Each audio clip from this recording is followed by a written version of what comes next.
ውድ የኦሜጋ ኒውስ አድማጭ ተመልካቾቻችን ዛሬ ኢራን የሆርሙዝ ሰርጥን ብትዘጋ በቀሪው ዓለም ላይ ምን ሊከሰት ይችላል የሚለውን እንዳስሳለን።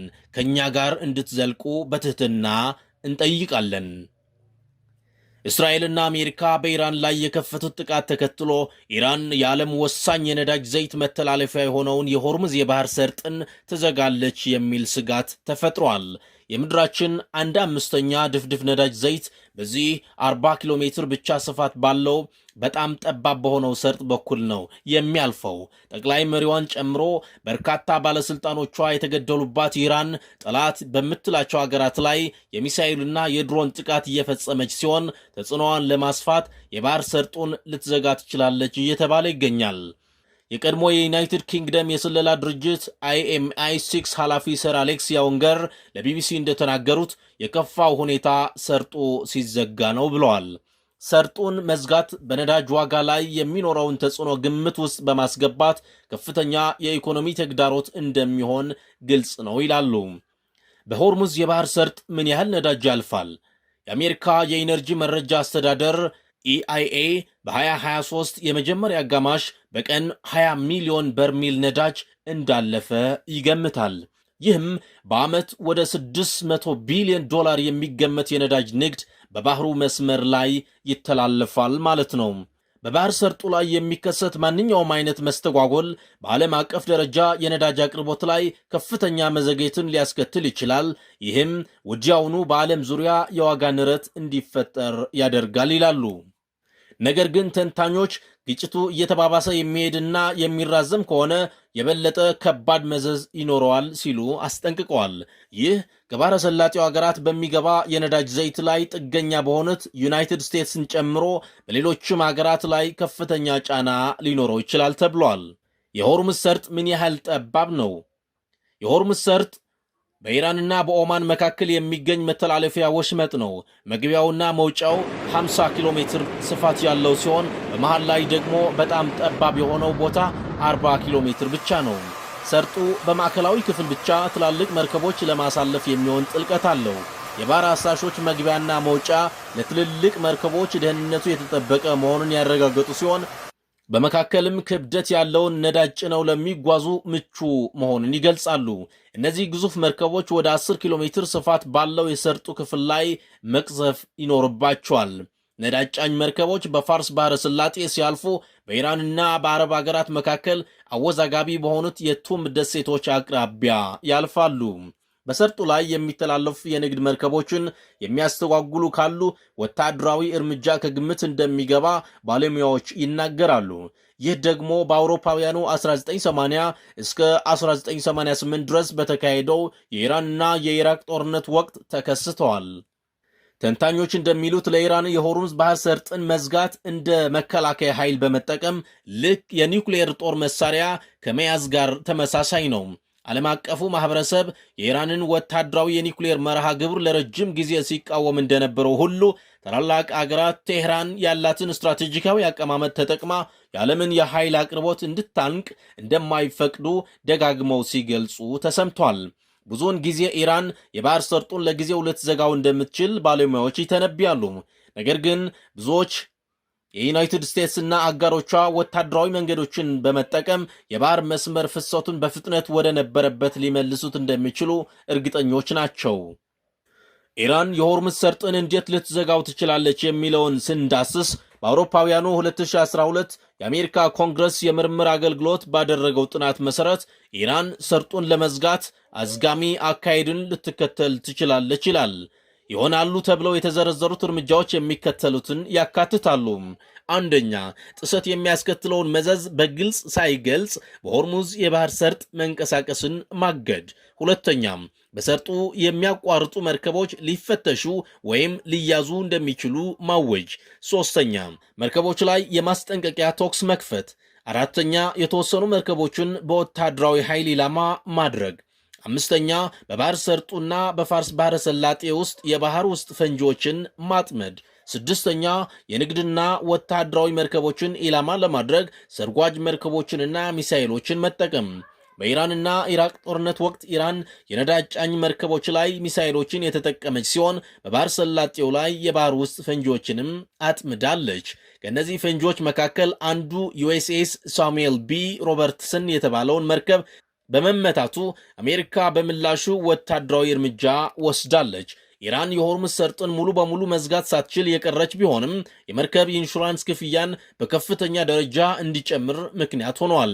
ከዚህም በተጨማሪ በባህረ ሰላጤው መውጫ ላይ መጨናነቅ በመፈጠሩ መርከቦች ለከፍተኛ ወጪ ተዳርገውም ነበር። የኢራን ወታደራዊ አቅም ምን ይመስላል?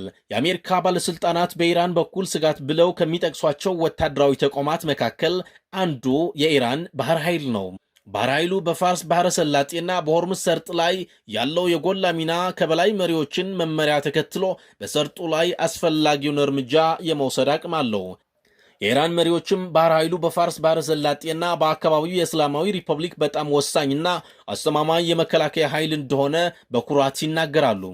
የባህር ኃይሉ 10 ኪሎ ሜትርን ከ3 ደቂቃ በታች መጓዝ የሚችሉ ባለከፍተኛ ፍጥነት ሚሳኤል ማስወንጨፊያ መርከቦች ባለቤት መሆኑ ደግሞ በሆርሙዝ ሰርጥ ያለውን ሁኔታ አስጊ ያደርገዋል። ባህር ኃይሉ ያሉት ፈጣን ጀልባዎች፣ ከባድ የውጊያ መርከቦችና ሚሳኤሎች በመከላከልና በማጥቃት ወቅት ከፍተኛ ሚና ይኖሯቸዋል። በተጨማሪም በባህሩ ስር የሚጠመዱ ጸረ መርከብ ፈንጆች በባህር ኃይል ጦርነት ወቅት በጣም ወሳኝ የሆኑና ኢራን ሰርጡን ለመዝጋት ከቆረጠችና ጥቅም ላይ ካዋለቻቸው ከፍተኛውን አደጋ የሚደቅኑ አውዳሚ መሳሪያዎች ናቸው። እንዲሁም የኢራን ባህር ኃይል ሰው አልባ አውሮፕላኖች በባህር ላይ የሚሸፍኑት ክልል በአቅምና ተልዕኮን በተሳካ ሁኔታ በመፈጸም በሆርሙዝ ሰርጥ ላይ ሚናቸው ከፍተኛ ነው። በየቀኑ ከ100 በላይ ከባድ መርከቦች በሚተላለፉበት የሆርሙዝ ሰርጥ የሚደረገውን እንቅስቃሴ ለማስቆም ኢራን ልትወስድ የምትችለው ውጤታማ እርምጃ ከባድ ጉዳትን ሊያስከትል የሚችል ነው።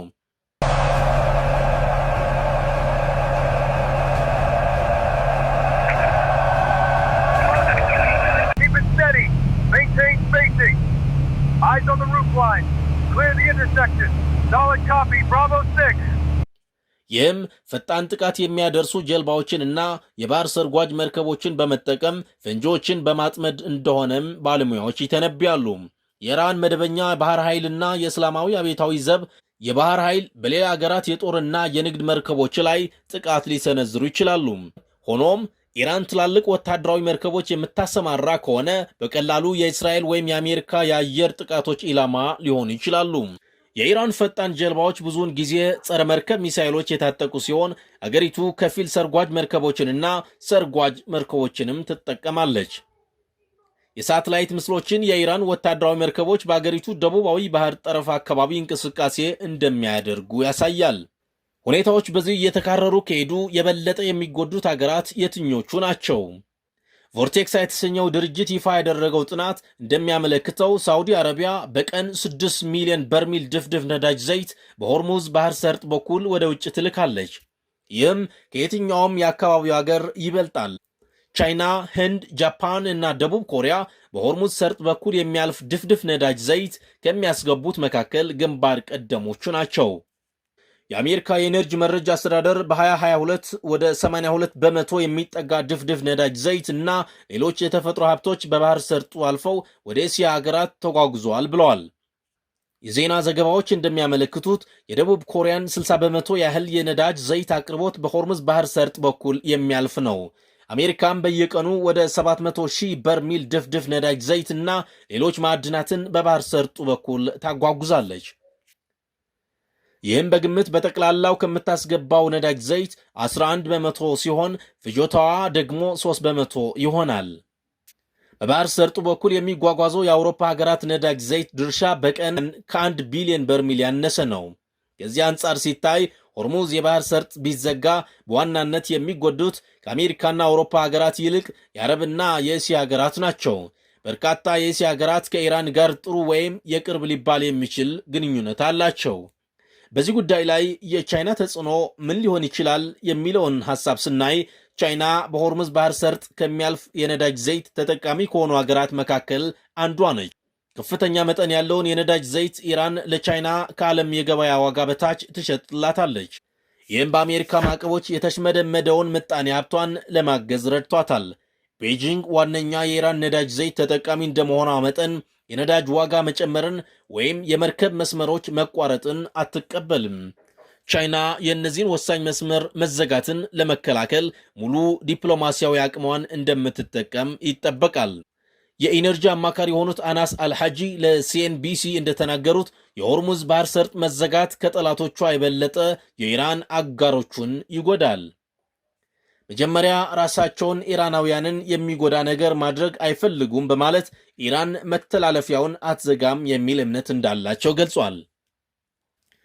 አማራጭ የጉዞ መስመሮችን መጠቀም ይቻላልን የሚለውን ጥያቄ ለዓመታት የሆርሙዝ ባህር ሰርጥ ይዘጋል የሚለው ስጋት በባህር ሰላጤው አካባቢ የነዳጅ ላኪ የሆኑት ሀገራት አማራጭ የጉዞ መንገዶችን እንዲያስቡ አነሳስቷቸዋል። ሳዑዲ አረቢያ በቀን ከ5 ሚሊዮን በርሚል ድፍድፍ ነዳጅ ዘይት ማጓጓዝ የሚያስችል ከ1200 ኪሎ ሜትር ርዝመት ያለው የቧንቧ መስመር ዘርግታለች። በ2019 ሳዑዲ አረቢያ ድፍድፍ ነዳጅ ዘይትን ለማስተላለፍ እንድትችል የተፈጥሮ ጋዝ መስመሯን ለጊዜው መልሳ ጥቅም ላይ አውላለች። የተባበሩት አረብ ኤሚሬትስ በቀን 1.5 ሚሊዮን በርሚል የሚይዝ የነዳጅ ማከማቻን በኦማን ባህረ ሰላጤ ከምትገኘው ፋጃይራህ ወደብ ጋር አገናኝታለች። በሐምሌ ወር 2021 ኢራን ድፍድፍ ዘይትን ወደ ኦማን ባህረ ሰላጤ ለማሸጋገር የሚያስችለውን የጎሬህ ጃስክ የነዳጅ መስመርን መርቃለች። ይህ የነዳጅ ማመላለሻ ቱቦ በቀን ወደ 350 ሺህ በርሚል ማመላለስ ይችላል። የሚወጡ መረጃዎች ግን ኢራን እስካሁን ጥቅም ላይ አለማዋሏን ያሳያሉ። እነዚህ አማራጮች መንገዶች በቀን ወደ 3.5 ሚሊዮን በርሚል ዘይት በአንድነት ማስተናገድ የሚችሉ ሲሆን ይህም በአሁኑ ጊዜ በባህር ሰርጡ ከሚጓጓዘው ድፍድፍ ነዳጅ ዘይት 15 በመቶ ይሆናል።